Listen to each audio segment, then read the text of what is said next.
თეა წულუკიანის კომისია ქვეყნის ეროვნული ინტერესების წინააღმდეგ ეგრეთ წოდებული კომისიის თავმჯდომარე ხვალ დოკუმენტის გამოსაქვეყნებლად ემზადება. ეს ხდება მაშინ, როდესაც საქართველო ომში დაღუპულებს იხსენებს. მოლოდინია, რომ ოლიგარქის საპარლამენტო შემადგენლობა აგვისტოს ომში სწორედ საქართველოს ბრალეულობას გამოკვეთავს. ოკუპანტებისთვის საჯაროდ ბოდიშის მოხდის შემდეგ, როგორც ჩანს, ივანიშვილის მთავრობა ახლა უკვე დოკუმენტირებულად ცდილობს რუსების მხარეს დგომას, რაც არაღიარების პოლიტიკას დიდ ზიანს აყენებს.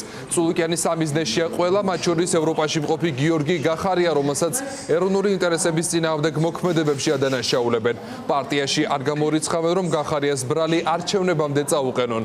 ნუცა ბახუტაშვილი მოგვიყვება უფრო მეც ამ თემის შესახებ, ნუცა გისმენთ.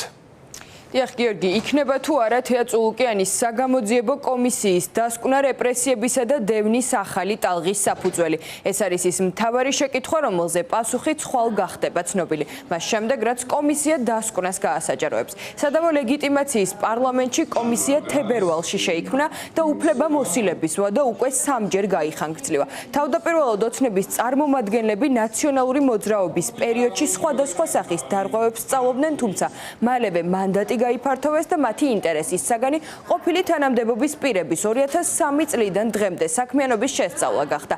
რეჟიმის კრიტიკოსები ამბობენ, რომ წულუკიანის ხელმოწერილი დოკუმენტი იქნება რეპრესიების ახალი ტალღის საფუძველი. თუმცა უნდა დაისვას მთავარი კითხვა, რეალურად რის მიღწევას ცდილობს ოცნება ამ დასკვნით. ოპოზიციაში ვარაუდობენ, რომ მთავარი აქცენტი 2008 წლის ომზე გაკეთდება.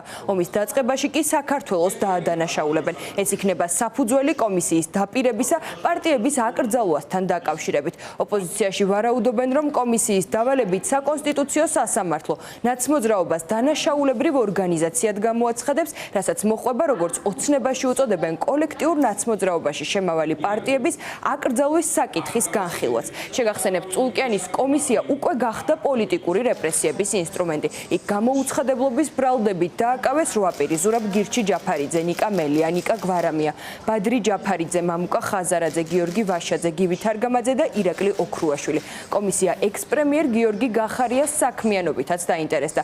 გახარია კომისიაზე 2-ჯერ გამოიკითხა ჩორჩანას საგუშაგოსა და 20 ივნისის საქმესთან დაკავშირებით. ყოფილი პრემიერის გუნდში ვარაუდობენ, რომ პროკურატურაში უკვე არსებული გამოძიებისა და მათ შორის კომისიის დასკვნის საფუძველზე მაღალი ალბათობით გახარიას ბრალსაც წარუდგენენ. ჩვენ ნამდვილად გვაქვს იმის მოლოდინი, რომ წულუკიანის კომისია თავის დასკვნაში და თავი ამ დასკვნის მეშვეობით ეცდება, რომ გაამყაროს ქართული ოცნების რეჟიმის მცდელობა, რომ გიორგი გახარიას შეუფარდონ 20 წლიანი პატიმრობა ჩორჩანაში საქართველოს ტერიტორიული მთლიანობის დაცვისთვის.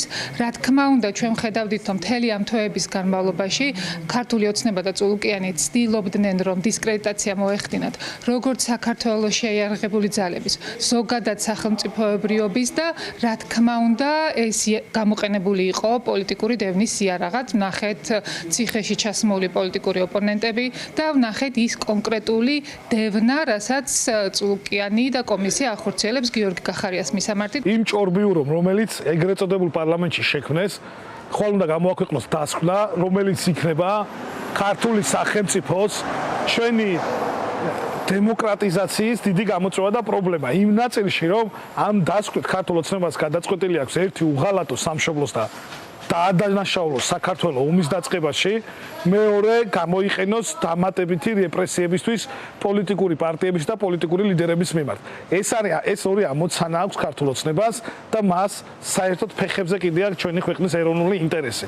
ქართული ოცნებაში არაფერი დარჩა ქართული და ის არის ჭორბიურო, რომელიც ემსახურება ერთ რამეს დააზიანოს ჩვენი ქვეყანა. წულუკიანის ეგრეთ წოდებული კომისიის ორი მიზანი მდგომარეობს შემდგომში. პირველი, მოხდეს საქართველოს ტერიტორიული და სუვერენიტეტის პრინციპის უფრო მეტი შევახვა რუსებისთვის სალაპარაკოს მისცემა, როგორც მოხდა უკვე გაეროს ფორმატში, იმისთვის რომ მათ საქართველოს მხარეს დააბრალონ ის ტერორისტული აგრესია, რომელიც ჩვენ მოგვიწვევს და მათ შორის მეორე არის ასევე ძალიან მნიშვნელოვანი პოლიტიკური ოპონენტების განადგურება და მთავარი პოლიტიკური მეტოქის ნაციონალური მოძრაობის აღზავვა, მისი ასე ვთქვათ სამართლებრივი განადგურება, თუმცა ამ იდეას რა თქმა უნდა ნაციონალური მოძრაობის იდეას და ჩვენ ბრძოლას ვერანაირი სამართლებრივი ასე ვთქვათ ეგრეთ წოდებული ფერკეტით ეს უკანონო ბანდა ვერ შექმნეს.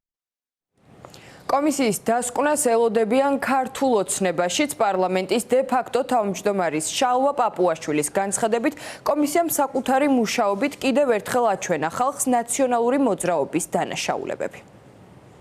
გოდობა აკვირდებოდა საგამოძიებო კომისიის მუშაობას, რომელიც ღია საჯარო პირდაპირ ეთერში გადაიცემოდა.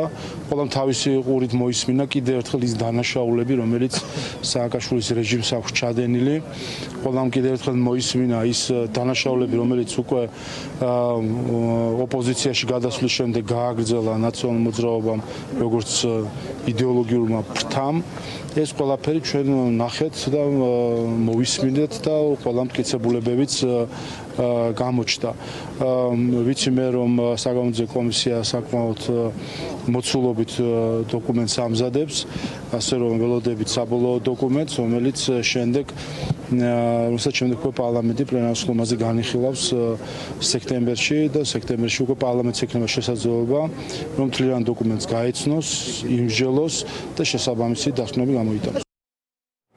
ხვალ კომისია დიდი ალბათობით ქვეყნის ინტერესების წინააღმდეგ მოქმედებაში კონკრეტულ პარტიებს და მათ წარმომადგენლებს დაადანაშაულებს. ოპონენტების თქმით, კომისიის დასკვნას არანაირი პოლიტიკური ძალა არ აქვს, რადგან პარლამენტი არალეგიტიმურია, ამასთან ერთპარტიული. საქართველოს კონსტიტუციის მიხედვით კი საგამოძიებო კომისიაში აუცილებლად უნდა იყოს ოპოზიციაც. ხვალინდელ დასკვნაზე ოცნების პარლამენტი სექტემბერში პლენარულ სხდომაზე იმსჯელებს.